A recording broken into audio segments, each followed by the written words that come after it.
말씀 제목은 문을 열면입니다. 문을 열면. 매년 제가 계시록을 강해하는데 그 형태가 조금씩 다르긴 합니다. 그런데 한 가지 변하지 않은 사실은 7교회를 강해할 때 상당히 비중을 두고 제가 설교를 한다는 것입니다. 7교회에 주신 칭찬, 책망, 권면의 말씀은 우리 신앙의 금과 옥조와 같아요. 이곳을 지나면 다시 회개해라, 똑바로 살아라 이런 말 나오지 않습니다. 이곳을 지나면 교회와 주회종 승리, 짐승과 음녀의 멸망입니다. 하나님의 진노가 어떻게 악인들에게 쏟아지는지 스피드 있게 재림 때까지로 이어집니다. 안타깝게도 많은 사람들이 회개 없이, 돌이킴 없이 새 역사를 기대합니다. 한 해를 마무리하면서 돌이킴 없이, 회개함 없이 2024년이 달라질 걸로 기대합니다. 광주 청사교회 안에 자녀만 가져다 놓으면, 자녀만 입학시켜 놓고 자기는 열심히 돈만 벌어서 그냥 학비만 입금시키면 자녀가 잘 된다고 생각합니다. 다시 말씀드리지만 견디고 게으르지 말라는 말을 제대로 이해해야 합니다. 견디고 게으르지 마라. 견딘다는 것은 게으르지 아니한 것과 연결이 돼 있어요. 성도수가 한 명도 없는데, 한 명도 안 불었는데 반드시 장차 될 일, 이 교회가 부흥의 교회가 부흥의 중심에 설 것을 믿고 변함없이 설교하는 것이 견딤이야. 견디고 게으르지 말라. 오늘 본문은 라오디게아 교회 주신 말씀인데, 이 라오디게아 교회의 대표적인 키워드는 흐지부지, 미지근하다입니다. 흐지부지, 미지근해서 책망을 받았습니다. 19절에 물은 내가 사랑하는 자를 책망하여 징계하노니 그러므로 내가 열심을 내라. 흐지부지 미지근한 자리에서 돌아서라는 거예요. 흐지부지 미지근한 자리에서 돌아서라. 며칠 전에 우리 이성목 집사가 양육사로서 대표 기도를 하더라고요. 새벽에. 그 대표 기도 내용 중에 버릴 것을 버리게 하시고 결단하고 나아가게 해주세요. 이런 기도를 하더라고요. 평생토록 저나 여러분이 위성목에게 했던 말이에요. 이 인간아, 버릴 걸 버리고, 아니 모든 행사하면 차량 운전 다 해주고 모든 행사에 다 참여하는데 절대로 지선을 정해놓고 새벽에도 그 내 여인이 아침에 옷 입고 막 머리 빗고 막 왔다 갔다 눈 다 뜨고 있으면서도 절대로 새벽에 나오는 법이 없고, 난 여기까지입니다. 요즘에 보고서 가정교회 양육하면서 저한테 얘기한 내용을 들어보면 목사님 답답합니다. 버릴 걸 버리고 돌이킬 때 돌이키고, 그래도 이 기도할 때도 진짜 버릴 걸 버리게 하시고 돌이키고 앞으로 나아가게 해달라고 지가 돌이켜보니까, 버리고 나니까 이렇게 행복한 역사가 이어지거든요. 왜 돌이키라고 합니까? 왜 돌이키라고 합니까? 20절 말씀입니다. 볼지어다 내가 문 밖에 서서 두드리노니 누구든지 내 음성을 듣고 문을 열면, 돌이키면, 회개하면 내가 그에게로 들어가 그와 더불어 먹고 그는 나와 더불어 먹으리라. 요한복음 10장 10절에도 도둑이 오는 것은 도둑질하고 죽이고 멸망시키려는 것뿐이요 내가 온 것은 양으로 생명을 얻게 하고 더 풍성히 얻게 하려는 것이다. 우리 예수님이 오신 것은 풍성한 생명을 주시기 위함이다. 풍성한 생명을 누려야 되는데 그 풍성한 생명은 변화로 설명이 될 수가 있습니다. 요한복음 2장의 가나 혼인잔치집에 그 기적이 단순히 순종하면 기적이 일어난다, 그 정도 얘기가 아니라 예수님이 이 땅에 오신 이유를 실제적인 사건을 통하여 보여주시는 것입니다. 풍성한 생명을 누리는 원리가 변화 속에 담겨져 있다. 여러분과 제가 변화될 때 풍성한 생명을 누릴 수가 있습니다. 아버지가 고집불통의 자리에서 변화될 때 아내는 물론이거니와 아들, 딸들을 친구로, 아군으로 둘 수가 있습니다. 사장님이 조금만 태도를 바꿔도 직원들로부터 인기짱이 됩니다. 아닙니까, 여러분? 이번에 교회 김장할 때도 여러분이 자존심을 다 내려놓고 그 자리에 왔으면요, 수육에다가요, 지금도 김치가 맛있지만은 첫날 담은 김치랑 비교가 된답니까, 여러분? 그렇지 않는 분들은 집에서 라면 끓여 먹었을 겁니다. 변화될 때, 나를 내려놓을 때, 자존심을 꺾을 때 새 역사가 시작된다는 거예요. 고집불통의 자리에서 돌이킬 때 행복이 있다는 거예요. 교회적으로도 진리가 아닌 것에 관하여 과감하게 변화를 줄 때 엄청난 사람들과 함께 부흥의 영광을 누릴 수가 있습니다. 다른 것은 그냥 어떻게 내버려 두더라도 얼굴만 회개해도 교회의 수준이 달라집니다. 신앙에는 애통이 필요해요. 그런데 그 애통은 기쁨을 전제로 하는 겁니다.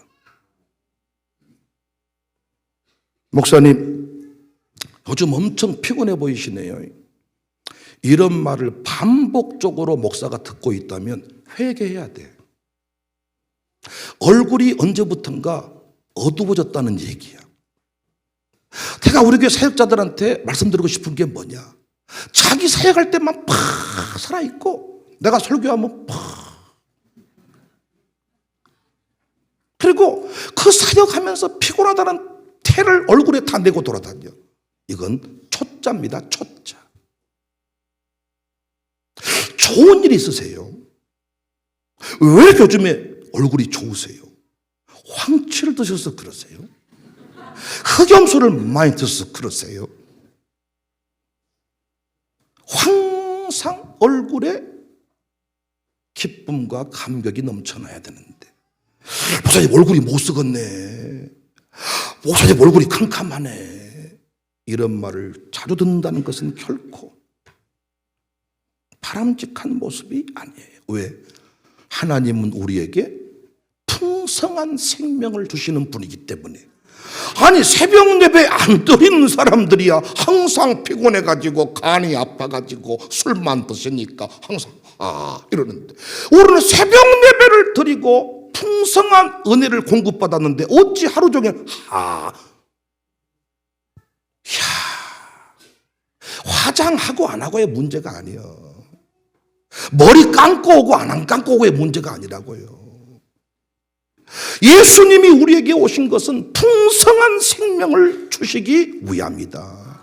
넘치는 생명을 주시기 위함이다. 생명이라고 다 똑같은 생명이 아니잖아요. 병원에서 지금 응급실에서 산소호흡기 끼워놓고 살고 있는 사람도 생명이고, 우리 아이들 보면요, 하루 종일 우리 은강이 막 하루 종일 교복이 그냥 체육복이야. 그냥 내가 말씀드렸어. 교복을 한 3벌 사줘라.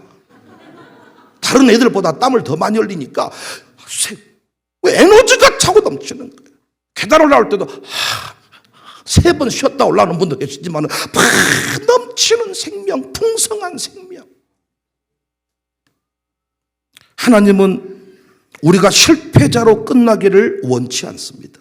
승리자로 남기를 원하십니다.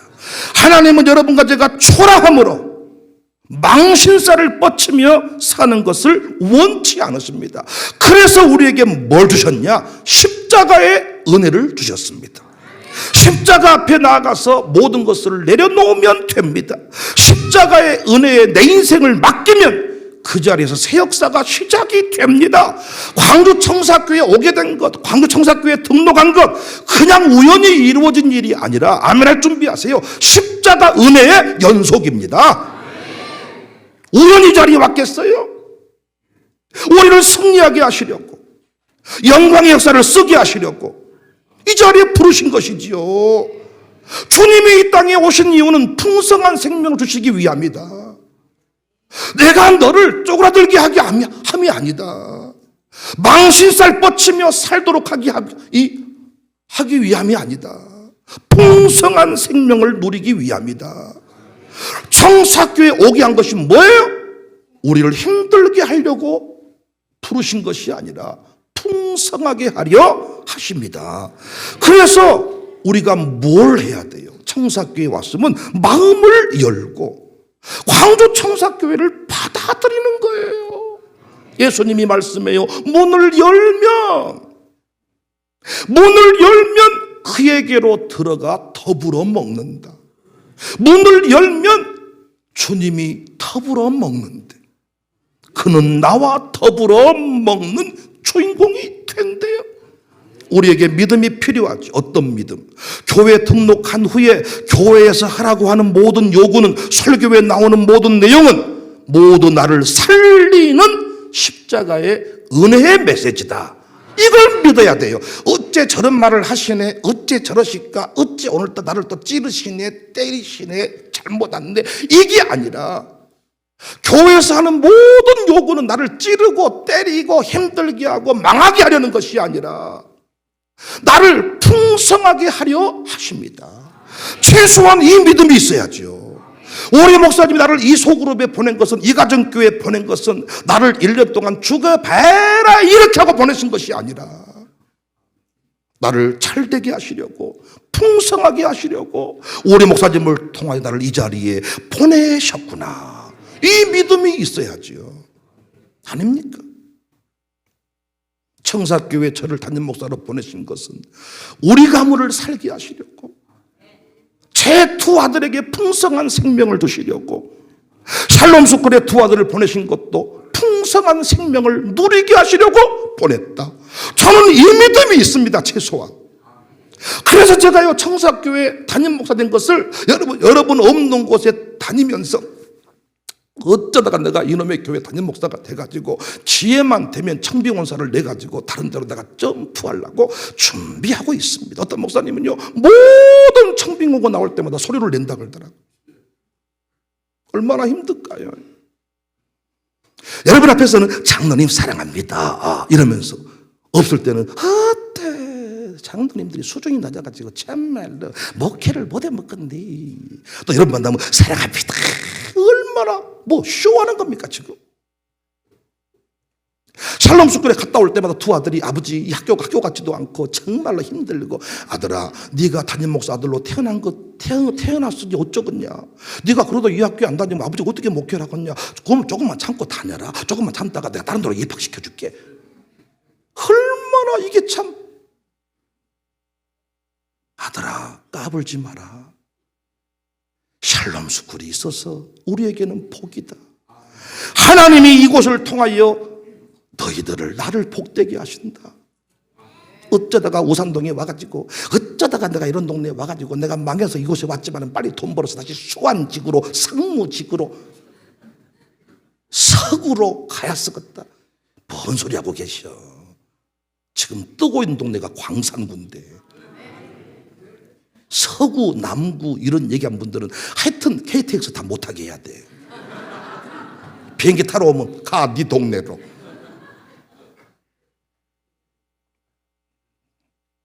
만남에서 변화가 오고, 만남을 통하여 풍성한 생명을 누리고, 만남을 통하여 새로운 지평이 열립니다. 저는 여러분과 살아가면서 수많은 얘기 중에 제일 기분 좋은 말은, 목사님 만나기 전에 나 이런 건 몰랐습니다. 목사님 만난 뒤에 내가 이 부분 깨달았습니다. 진짜 겸손한 고백 아닙니까? 대부분은요 기분 나빠한다고요. 처음부터 알고 있었다는 듯이 말한다고요. 할머니 할아버지들, 유아스쿨에 애들이 가서 태수가 예배하면요 항상 처음부터 자기 집 손주는 그런 수준이었다고 생각을 해요. 그런데 여러분, 본능만 살아있는, 그냥 먹고 똥 싸는 수준의 그 어린이를 샬롬스쿨에서 누군가는 울고 누군가는 가슴을 찢으면서 세웠는데, 선생님 덕택에 내 손주가 비로소 예배자가 되었습니다 라고 말하면 얼마나 좋을까. 최소한 믿음이 있어야죠. 샬롬 스쿨 이 선생님 만나게 된 것은 내 아들을 풍성하게 하려 하십니다. 십자가 은혜의 연결선상이 있다. 그래서 여러분 우리가 명심할 것은요, 우리는 만남을 찾아다니는 것이 아니라 만남이 온다 그랬잖아요. 천사는 찾아다니는 것이 아니라 천사는 온다 그랬잖아요. 우리가 할 일은 뭐예요? 구도자, 찾아 나서는 방랑자가 아니라, 구도자가 아니라, 길 찾는 인생이 아니라 내게 오는 것을 받아들이는 것입니다. 받아들이는 것. 좋은 만남은 겉으로는 희생의 모습으로, 섬김의 모습으로 다가옵니다. 세상은 만남을 이해관계로 따져요. 이익이 되느냐 손해가 되느냐. 그래서 이익이 되는 몇 가지만 빼놓고는 다 정리해버립니다. 그런데 교회는 그렇게 할 수가 없습니다. 내가 원하는 자리에만 들어갈 수가 없습니다. 내가 원하는 사람하고만 목회할 수 없습니다. 하나님, 뿔 없는 사람만 보내주세요. 하나님, 얼굴 예쁜 사람만 보내주세요. 목회가 가능합니까? 아니, 뿔 달린 사람도, 뿔 하나만 뽑힌 사람도, 별의별 사람이 다 오는 거예요. 목회라는 게 뭐예요? 너는 이래서 싫고 너는 저래서 싫으니까 너는 저 교회로 가고 너는 이 교회로 가고 당신만 남아라. 그건 이미 목회가 아니죠. 받아들이는 것입니다. 청사교회 부임해서 담임 목사로 왔더니 어떤 분은 장로님, 어떤 분은 권사님, 내 신앙 기준으로 보았을 때 어떻게 당신이 장로님이고 어떻게 당신이 권사님이냐, 이것부터가 목회를 망치겠다는 심사입니다. 뭐가 출발이에요? 받아들임. 받아들임. 받아들이는 것. 이익이 되는 사람들만 만나고 이렇게 사는 사람들 보니까요, 나이 들어서 사람이 없더라고요. 구도자적 인생을 사는 사람, 길 찾는 인생, 좋은 사람만 찾는 인생, 외롭더라고요. 그런데 받아들이는 사람, 나는 우리 가정교회, 우리 소그룹에 이런 사람은 오기를 원치 않았는데 왔어. 받아들여. 풍성한 생명을 누립니다. 그 처음에 우리 양육사들이 처음에는요, 가정교회 식구를 편성하고 내가 다 표를 보여드리면요, 이분은 보내주세요, 저분을 내게 보내주세요, 이분 데려가고 그분 내가 가져, 뭐 다 알려줘. 네 마음대로 해보세요. 그랬더니 이걸 몇 해 반복한 뒤에는 목사님 하란 대로 하랍니다. 아주 죽게 살게 데려왔는데 그 인간이 그렇게 날 힘들게 할 줄 몰랐습니다. 그리고 이쪽 보냈더니 거기 가서 그렇게 충성된 일꾼 될 줄 몰랐습니다. 그 사람이 문제가 아니라 내가 문제였음을 깨닫습니다. 정말입니다.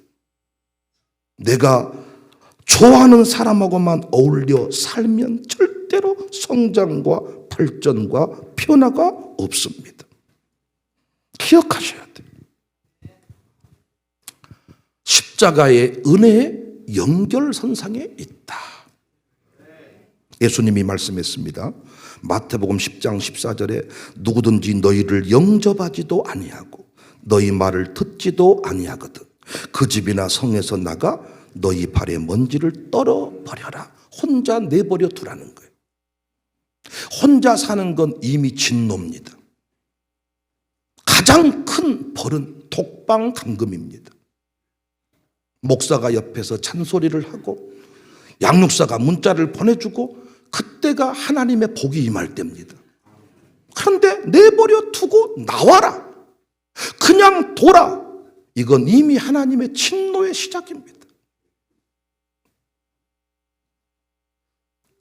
히브리서 11장 31절에는 믿음으로 기생 라합은 정탐꾼을 평안히 영접하였으므로, 정탐꾼을 오라고 한 적이 없어. 운명 온 거야. 운명처럼 다가왔어. 운명처럼. 내가 어떻게, 그냥 이건 운명처럼 느껴져. 그냥 운명처럼 이 사람을 내가 선택해야 돼. 이번에도 가정교회 편성을 딱 해보면요, 운명처럼 이분이 내게 왔어. 아니요, 어떻게 할 수도, 왔네요. 평안히 영접할 때. 그 사람이 천사요. 결혼 못하는 사람, 목회 안 되는 사람, 직장 옮겨 다니는 사람의 특징이 뭐냐? 영접자가 아니라 구도자. 길 찾는 인생, 명당 찾는 인생. 도를 아십니까? 길을 보셨습니까? 어느 곳이 명당일까요? 수맥 잡는 인생. 가지 마라. 네가 가면 수맥이 끊긴다. 수맥 흐르는 곳을 네가 찾았으면 너 가지 말라고. 명당 교회를 찾았냐? 너 가지 마라. 너로 인해서 다시 그 교회는 이상해진다. 이 인간아. 믿음으로 영접하는 자. 나는 저 인간은 절대로 내 짝이 되면 안 돼. 다 돼도 저 남자는 내 짝이 아니야. 목사님이 불러. 기도하다 3번 응답받았다. 네 짝이다. 운명처럼 다가오는구나. 운명처럼 받아들일 때 결혼이 되고 거기에서 취업이 이루어지고 하나님의 영광을 보게 되더라고요. 금년에 새롭게 찬양팀 임명받은 정시온, 오혜빈 내가 물어봤어. 김수비 권사 어떻습니까? 분위기가 너무 좋아하던데요. 그러니까 정시온도 내가 알거든. 자기 고집이 있고 자기 주관이 있는데 항상 제가 어떤 부서를 딱 임명해 보면요, 못하겠습니다, 하겠습니다. 자기 나름대로 기준들이 있어. 목사님 혹시 제 노래 실력은 알고 세우시는 겁니까? 아니 그런 것도 모르고 담임 목사 하겠습니까 여러분? 근데 뭔가를 딱 세우고 임명하면 받아들이는 사람이 있어. 혜빈이도 찬빈이랑 이번에 길을 걸으면서 그런 얘기를 하더라고. 목사님 너무 감사한 거 누나가요 찬양팀 맡겨줬더니 안 한다 못한다 하지 않고요 다 받아들인다는 거예요. 받아들이는 운명처럼 이게 다가오는 그 무엇이 있다니까요. 그걸 받아들일 때 거기에서 풍성한 생명을 누리게 됩니다. 그냥 예배드리는 것도 너무 재밌었는데 운명처럼 찬양 사역회를 해야 된다. 받아들일 때. 우리 이길순 권사님도 한 번도 남의 집 가서 밥 먹어본 적이 없고 어디 외부 가서 잠잔 적도 없고 누구 밥에 본 적도 없고 처음에 우리 교회 와가지고 나는 절대로 가정교회는 못하겠습니다. 절대로 밥은 못해줍니다. 절대로 다른 교회 와서 잠은 못 자. 그래서 어떻게 했냐, 캠프를 가도 저녁에 아들이 데리러 왔어.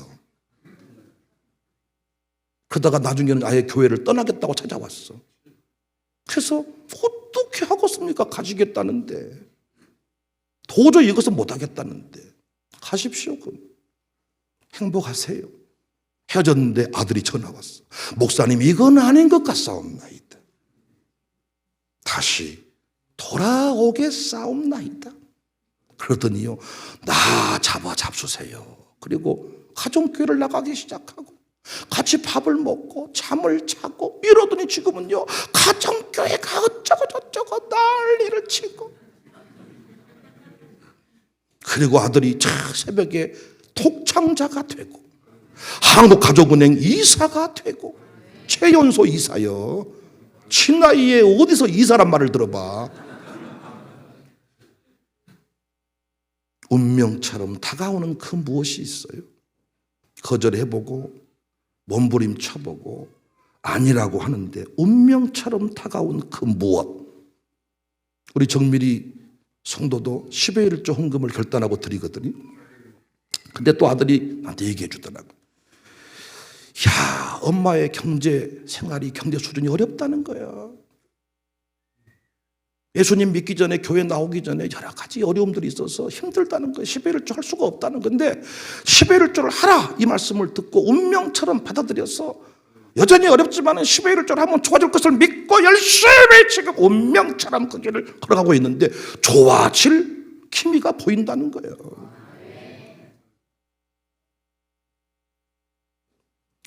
예수님은 구원에 이르는 유일한 길입니다. 하나님께 갈 수 있는 유일한 길입니다. 살 수 있는 단 하나의 길입니다. 거절과 영접이 아무것도 아닌 것 같지만 조금 잘 살고 못 살고의 문제가 아니라 영벌 영생의 문제입니다. 그래서 우리가 신앙생활 하면서 정말 주의할 것은 뭔 줄 아세요? 함부로 거절하지 않는 거예요. 함부로 쳐내지 않는 거예요. 하나님과의 관계 속에서 함부로 거절하지 않는 거. 문 두드린 거예요. 이번에 한번 일 좀 해볼래? 너 구원받아서 이제는 한번 섬김의 자리에 가볼래? 못합니다. 그러면 주님은 문 밖에 서서 기다린다. 안 해요? 못해요? 그러면 기다리신다. 그런데 그 쓰임받은 것이 얼마나 복인지 몰라.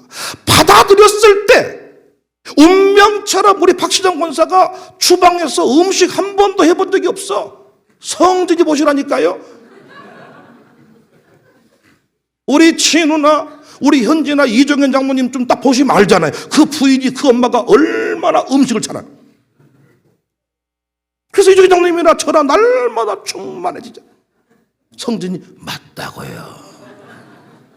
찬송할 때 쓰러지게 생겼다고요. 그런데 애찬 마르다 사역장을 해라. 그때 분위기가 아니요 했다가는 지금 담임 목사한테 죽게 생겼어요. 그래서 그러더니 네 해볼게. 할 수 있어요. 운명처럼 다가온 그 무엇, 아니 할 수 없는 그 강력함의 그 힘. 잘못 말했다가는 그냥.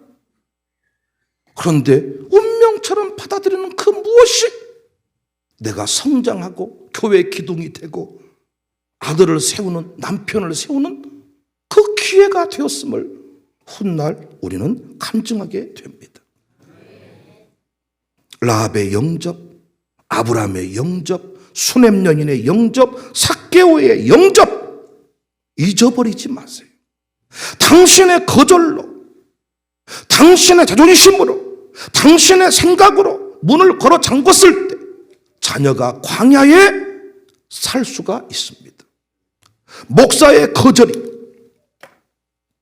교회를 침체의 늪에 빠져들게 할 수가 있습니다. 마음을 열고 받아들이시기를 바랍니다. 가정교회 식구들 누구를 만나도 받아들이세요. 사역해도 받아들이세요. 여기 서 있는 담임 목사도 받아들이세요. 모시어 드리세. 주님 찾아오셨네. 주님이 찾아오셨어. 십자가의 은혜를 주시기 위해서 오셨어. 우리는 뭐 하면 돼요? 받아들이면 되는 거예요. 여러분 마음속에 절대로 저 양육사만은 내 양육사가 아니어야 됩니다. 있죠? 있어요 없어요? 없으시다고요? 내가 이름 불러드릴까요? 있죠? 놀라운 것은요, 하나님이 그 사람 만나게 합니다. 내가 임신해 있을 때 내가 네 외삼촌을 미워했더니 네가 외삼촌 닮아버렸어요. 그런 말 못 들어보셨어요? 미워한 사람 닮아버립니다. 그리고 저 사람은 절대로 아니되옵니다 했던 사람이 내년 양육사요. 왜? 하나님은 알고 계셔. 마귀도 알고 있어. 그렇게 강력하게 거부한다는 것은 그 사람을 통해서 일어날 변화를 마귀가 알고 있다는 거예요. 그래서 우리는 반대로 뭐 하면 돼? 받아들이면 되는 거예요.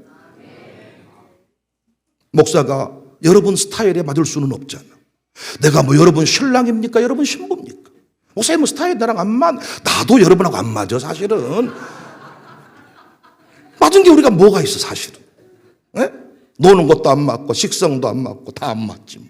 그런데 어떻게 받아들이니까. 그분이 권사님이라잖아요. 그분이 장로님이시라잖아요. 받아들일 때 거기에서 하나님의 위대한 역사를 경험할 수가 있습니다. 나만이 나병에 걸렸어. 엘리사를 찾았습니다. 멋지게 차려입고 나타났는데 군대 장관으로 대해주지 않습니다. 종을 시켜서 요단강에 7번 목욕해라. 장난하나? 너 내가 누군 줄 아나? 너 내가 보통 사람인 줄 아나? 우리 동네 더 좋은 물이 있다. 내가 이런 똥물에 목욕하러 왔겠나? 성질을 낼 때 종들이 못한데 성질 내십니까? 더한 요구도 하지 않으실랍니까? 그냥 하십시오. 그랬더니 이씨 오이씨 7번 동안 아주 욕을 얼마나 했겠어요. 얘는 진짜 전 욕을 한 게 아닙니다. 7번 들어갔다 나왔더니 어때요? 어린아이 살처럼 되었다잖아요. 신앙이란 게 뭐예요? 이해가 아니라 받아들임입니다. 순종했을 때 어린아이 피부가 되었습니다. 교포가정에서 한국말을 잘하는 어린이가 있대요. 어떤 애가 한국말을 잘하는가 봤더니 싸가지가 있는 아이. 어떤 놈이 한글을 우리나라 말을 잘 못하냐? 싸가지가 없는 놈이. 무슨 말인가 봤더니요, 어렸을 때부터 미국 가서 살면, 애국 가서 살면 굳이 우리나라 말을 쓰지 않아도 된대요. 영어로 다 할 수 있대요. 근데 재밌는 것은 뭔 줄 아세요? 20년, 10년을 살아도 엄마, 아버지는 영어를 못해. 할머니, 할아버지는 영어가 안 돼. 재밌죠? 나는 미국 가서 살면 영어 다 한 줄 알았어요. 근데 못해요. 그러니까 집에서 이 아이가 영어로 말하기 시작하면 어때요? 아무도 못 알아먹어. 그래서 집에서 이 아이가 어머니, 아버지랑 할머니, 할아버지랑 소통하기 위해서 한글을 공부한다는 거예요. 싸가지가 있는 놈이 우리나라 말을 잘한다. 납득이 되십니까? 받아들임.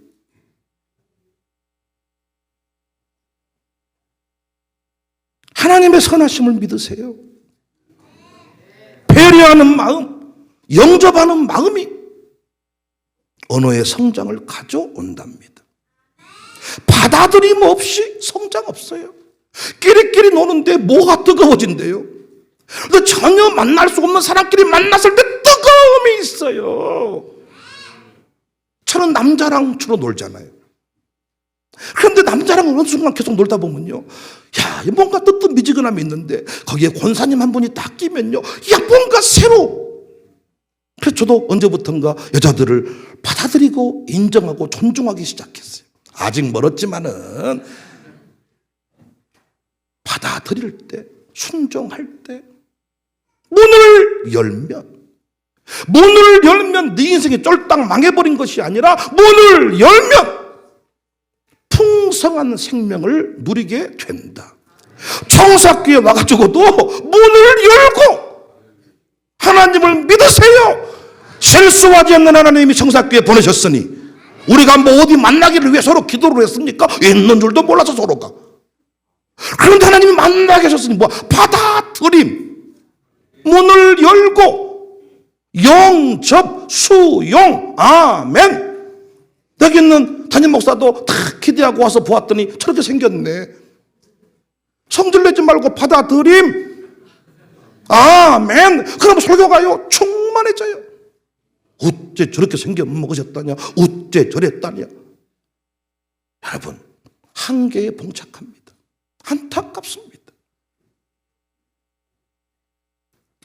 비행기 놓치게 되었을 때 성질 내라 그랬어요, 하나님을 믿으라 그랬어요?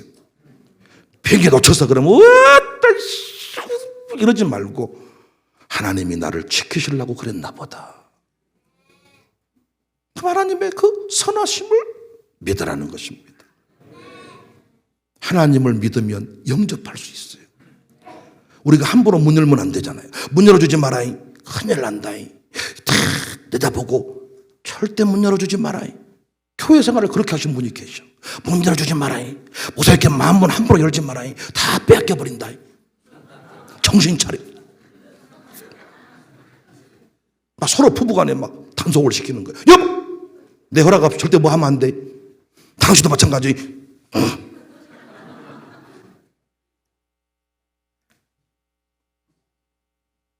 볼지어다 내가 문 밖에 서서 두드리노니 누구든지 내 음성을 듣고 문을 열면 내가 그에게로 들어가 그와 더불어 먹고 그는 나와 더불어 먹으리라.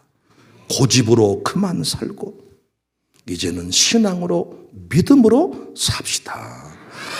한 해가 가기 전에 마음문을 활짝 열고 주님을 모시어 드립시다.